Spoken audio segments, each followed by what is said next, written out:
Postulate I've got is that this recent cycle of disclosure that we might say started in 2017 with the Navy videos and Lou Elizondo coming out and as a whistleblower making various assertions, that cycle of disclosure is effectively ended. So you've got to be like me, right? Wondering what the next step in disclosure is if this one has ended. And our boy Karl Nell, we've spoken about him since the start of this channel. You're not gonna believe what he says, so do not go anywhere. Sticking out your tongue for the picture. You're so pretty, you're so popular. Do you believe that a higher form of non-human intelligence has visited this planet? Right. So non-human intelligence exists. Non-human intelligence has been interacting with humanity. This interaction is not new, and it's been ongoing. And there are unelected people in the government that are aware of that. And so, Karl, that is quite a bold statement. I'm wondering, and I'm curious, how confident are you that that is true? There's zero doubt. So that is the kind of confidence that David Grush had also when speaking about biologics, physical craft being down the reverse engineering programs. He had zero doubt about what he was saying was true. So I don't know, but these people that just go out and say these stuff, I feel like they are more trustworthy. I don't know how you experience it. Let me know what you think. Pleasure and honor to be here. It's a fantastic event, and I'm glad to see a large bunch of folks that stuck it out to the end for this talk. So I was fortunate. I had a four-year ROTC scholarship to Penn. I graduated with a degree in electrical engineering. The Army sent me overseas to do signal corps engineering projects, so I did a lot of strategic comm projects in Europe. I ended up working in Army Space Command. I commanded a satellite ground station, war trace to the Joint Chiefs. I spent some time at Wright-Patterson Air Force Base. The Army ultimately sent me to get a master's in mechanical engineering, a master's in strategic studies, graduate work in computer science. I was on track to stay in, but I decided that I wanted to pursue more of a technical career. So I got out and ended up working at Bell Labs, which was a fantastic place. Unfortunately, I was there during the trivestiture that folks may be familiar with, where the company got split up. I left Bell Labs and ended up working in Lockheed Missiles and Space. I worked at Northrop Grumman. I've ran strategic technology programs in the defense industry, worked for a lot of the three-letter agencies, ultimately was a deputy chief of staff, or deputy CTO for a $2 billion company. I was a vice president general manager of a Northern Virginia-based R&D firm. I stayed in the military, in the reserve. I commanded at every grade level through brigade. I was fortunate to stand up the Army's newest expeditionary MI brigade. I was the deputy chief of staff for a combatant command. Ultimately, this experience sort of combined to give me the opportunity to come in and advise Army Futures Command, the largest reorganization in the Army Reserve since really 1973, on how the Army could be more effective. And my last assignment was involved with the UAP task force, which maybe is the most apropos for this discussion. Before we continue, make sure you subscribe, notifications on, comment, do anything in regards to this video. It supports us in the algorithm. Make sure we don't get lost under the heaps of slop and content that is not as good as this. So do not miss an upload. Make sure you join the community. We're going to be unlocking membership soon. Donate. You can donate on Patreon for less than $1, which helps out a ton in ensuring the continued existence of this channel, free speech, independent journalism, etc. So that would help a ton, and it would cost less than you pay for a coffee, tip your waiter, etc. So that would be great. PayPal link. There is many ways to support. Leave a like, comment, share. Oh my God, that helps so much. Postulate I've got is that this recent cycle of disclosure that we might say started in 2017 with the Navy videos and Lou Elizondo coming out and as a whistleblower making various assertions, that cycle of disclosure is effectively ended with the failure to pass the UAP Disclosure Act, and with sort of the fourth or third in a series of hearings on the topic that I think increasingly have moved the needle less and less. And so in some sense, it seems like the people that have been at the forefront of this recent cycle have said what they've had to say. It's starting to become stale in the sense of being repetitive. The conversation isn't necessarily advancing to new topics, but really more importantly, the mechanism in order to which to address these whistleblower issues is not gaining traction. And, particularly to kind of maybe amplify upon that, I think the essence of that Schumer-Rounds amendment was to create a management structure that you could argue perhaps mirrored the original process that was maybe put in place by Truman and Eisenhower to manage this topic, but to do it in a manner that was assured to have proper congressional oversight and proper transparency and accountability to elected officials, which had ceased to pertain at some point in the past. And so essentially by not passing this, Congress has written themselves out of any type of way forward, and without a control group to manage the policy aspect, then the government's really not going to be in a position to deal with ramification of any released material. And so increasing whistleblowers, increasing attention is going to force the government into a reactive mode and really a hunker down mode. So my view is that this cycle essentially has ended, and we should take stock of what worked and what didn't work to think about maybe a new way forward. So that's sort of my view on the current state of play.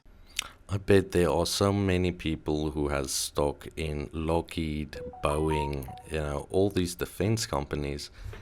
And they're profiting off of war, and the major incentive to increase their money and cash flow and stock worth is by producing more weapons, more killing machines, drones, and that's quite the incentive to have pro-war, right? But they never admit this. They just say America's in danger, guys.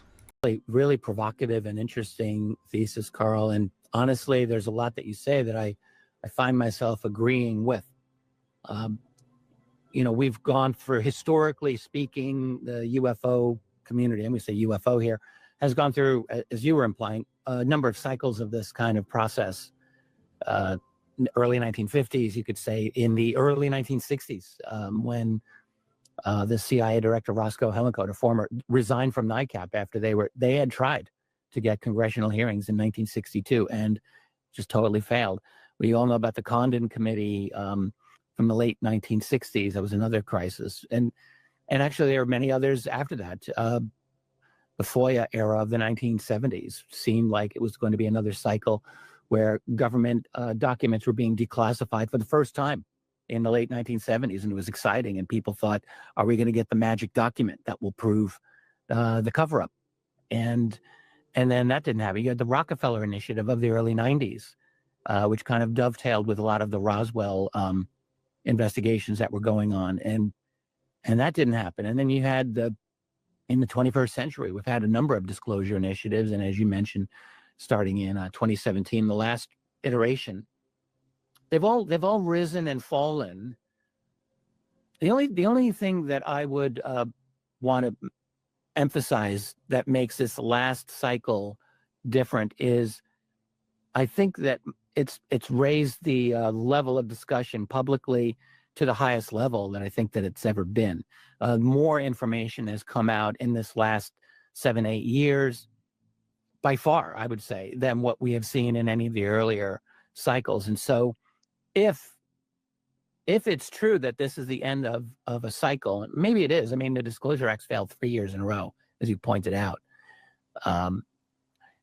But I'm not quite convinced that the sleep cycle between this one and the next one may be as long as between some of the others. Like, I don't really know that I can predict that this actually is over. It could be, or that B, if it's over, the interim between this one and the next one is going to be all that long. I mean, just one example, then I'm going to hand this back to you. Whistleblowers. So you were saying, and I think rightly, that if there's no mechanism that Congress has passed to allow the federal government to do anything about whistleblowers and information coming out, they're not going to be obligated to do. They won't do anything, and it'll just be hitting a wall. But I'm not convinced that powerful whistleblower statements will have no effect. I think that the spigot's been opened. There's been a number of people who are talking. We know there are many others who have spoken in Congress who have not been public yet. And so I'm not sure that it has really played itself out. And that's the only real hesitation I have. And as long as there are new whistleblowers coming out, as long as they have powerful, credible information, I think that could keep generating momentum in one way or another. Although, as far as legislatively, I agree. I don't know how that would happen if Congress can't pass a UAP Disclosure Act. So the US government is in a major shutdown right now. They're not funding bullshit. They're not funding nothing. No, there's a lot of federal workers that are not getting paid nothing. And they're basically paying chicken to us who would give in to make the government function again. Probably riots on the way if that doesn't get done soon. As far as I'm aware, it hasn't stopped yet. Might be wrong. But when is the UAPDA thing happening again, where people vote on the defense budget and like how to implement that, because they always put in a UAP disclosure part of it, especially with Chuck Schumer. And so far I haven't heard anything about that. Is that still happening? Does anyone have any extra insight into that? First, let me say that I'm greatly encouraged by Mr. Burleson's comments. He's a politician. He has a way better sense of having his finger on the pulse of the Congress and the nation than I do. I will also say that I respectfully don't agree with my friend Karl Nell. I don't think that we have to be so discouraged by the defeat of the UAPDA for the third time. I think there's a lot of reasons for hope that this issue is not going to be in a significant down cycle, and that's what I certainly hope. As we've seen from Mr. Burleson, there is certainly a lot of energy in the House among members of the Oversight Committee, and that in itself is encouraging. I hope that what I'm about to say is not true, but I think it might be, and I definitely feel that this is maybe the case in the Senate. That we have a problem that there's not been quite enough of what members in the Senate would say are firsthand sources with direct involvement in the legacy program. If looking back on history, my sense is that Congress undertakes these really historically important investigations when it is broadly clear that there's and they know kind of what the outcome is at least in its broad strokes. You think about Watergate, the Church Pike committees, Iran-Contra. All of these are examples where Congress was finally moved to not take no for an answer and to just go full speed and full depth into exhaustive investigations when they knew that it had to be done and that there was a pony at the end. There was something very significant at the end of the process. So I have been getting this feedback as well from folks I worked with in the Senate, that there needs to be more firsthand witnesses. And how do you encourage that? I think we also hear that there's quite a number of other people out there that could come forward. Their concern, though, is, as we've seen, they feel that there's not by any means sufficient whistleblower protections, and that despite the existence of protections in the law on paper, that really doesn't get at the problem. and that they're fearful of losing their careers, their security clearances, which translates into their careers, and that they're going to suffer immense legal expenses and perhaps legal jeopardy. So I think whistleblower protection is extremely important.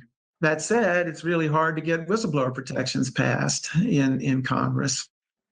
And so you have a kind of catch-22 and I think that's the kind of problem that needs to be overcome incrementally. So then you got justified by other beliefs. So like for instance, what's other beliefs? Well, it'd be like whistleblowers coming forward and testifying to Congress, right? Admiral Gallaudet testified before Congress. Like Lou Elizondo testified before Congress.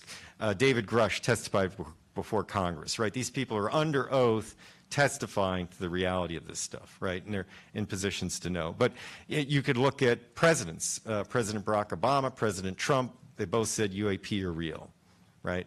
Haim Eshed, the head of the Israeli Space Force from several years back, said NHI are real.